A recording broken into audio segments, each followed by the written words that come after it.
Since the world came to know what COVID-19 can do, all of our worlds have become smaller. 生命安全和身体健康带来巨大的危险。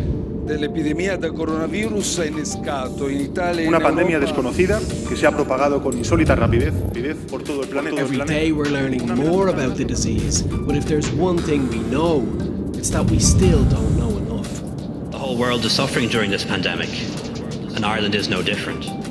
We know physical distance and other social measures slows it down, but at the same time, it seems the numbers continue to go up. The number of confirmed cases increased by 302, bringing the latest total of new confirmed cases was 255. Last night, the positive cases that we have are 1,819. And the numbers are what we wait for, but the numbers are nothing without the words around them. I wouldn't project a precise number. We know that we won't necessarily pick up every case that might occur in the community.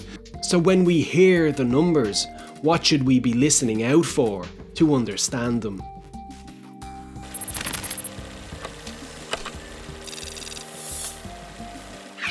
The first number to know is one you may have heard about, 20%. With COVID-19, the working assumption is that 80% of cases will be mild to moderate.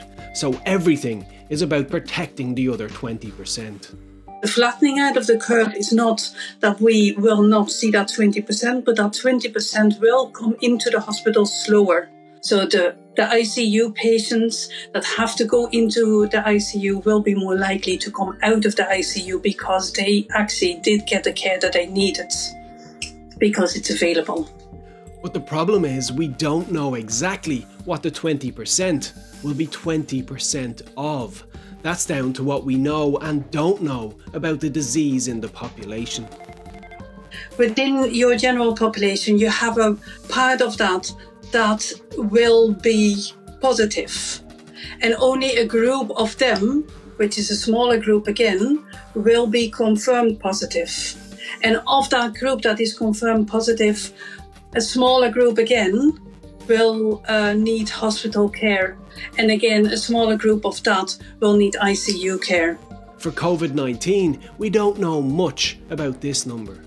We actually don't know the numbers that are out there. And the estimates given are, we're looking at perhaps we're capturing maybe 10% of the cases that are out there.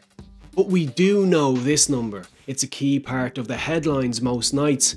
Another 255 tested positive for the virus last night. Up until last night, 1,819. We're expecting an update on that possibly. Another 191 cases of COVID-19 have been confirmed. And often we use it to gauge if things are improving or disimproving. But at the moment, it should come with some qualifications, and the qualifications are related to the term case definition. The vast majority of people that have been tested over the past couple of weeks with widening of the case definition have tested negative. And so what we've done in response to that is to tighten our case definition. The case definition defined who qualifies to be tested, but it also has an impact on what you can take from the nightly numbers. The most recent case definition change was on Wednesday, March 25th. We are in an evolving situation, so I'm not in any way saying you shouldn't change the testing criteria and the case definition, but just the mathematical modelling and looking at rates of change cannot meaningfully take conclusions and deductions and inferences from before one case definition is applied and then with a new one, because inevitably it will be different in unpredictable ways, and you cannot say the epidemic is getting better or worse based on that step. It's just a new case definition. So basically a definition change resets the trend line on the graph. Tests done under the new case definition will start to come through over Tuesday and Wednesday of this week. But remember, the new definition focuses testing on people more likely to test positive. I would say if we see those numbers continuing to rise over the next 2 to 3 weeks, this is actually a good sign.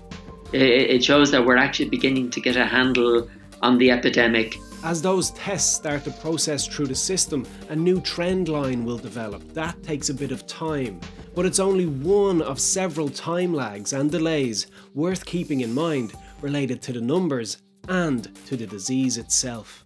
The number of people that are being identified as corona positive today, those are people that came forward about a week ago, maybe even more. So we're not looking at it in real time, even though it feels like real time because information is constantly coming in.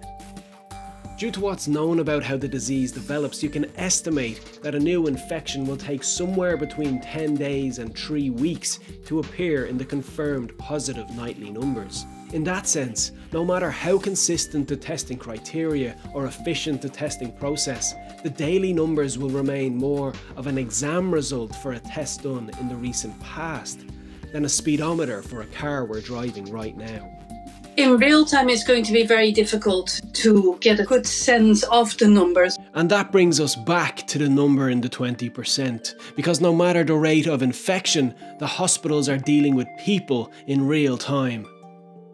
If we can control the surge, we may have enough. We can't change the number for now because those people were infected weeks ago, but we can change the number for the days and weeks ahead.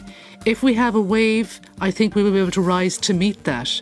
But if we have a tsunami, if we don't control the surge, then we will have a difficulty. There is no doubt about it. We know the best way to keep the number down is to keep the total number of infections down. That means stopping the spread of the disease, and we know how to do that. That's why we're having these really aggressive and unprecedented measures of preventing social and physical interactions. The washing of the hands, the coughing etiquette, the keeping away from other people and the staying at home.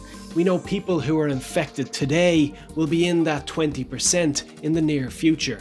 We don't know who, but you might know them. Ultimately, the success of what we've done is going to be in terms of how many of the elderly and the vulnerable that we saved. We know the ICU teams will do what they can and they won't stop caring. But we also know what we do will drive or hold back the wave from them. With COVID-19, there's still a lot we don't know. But what we do know is that much is in our hands.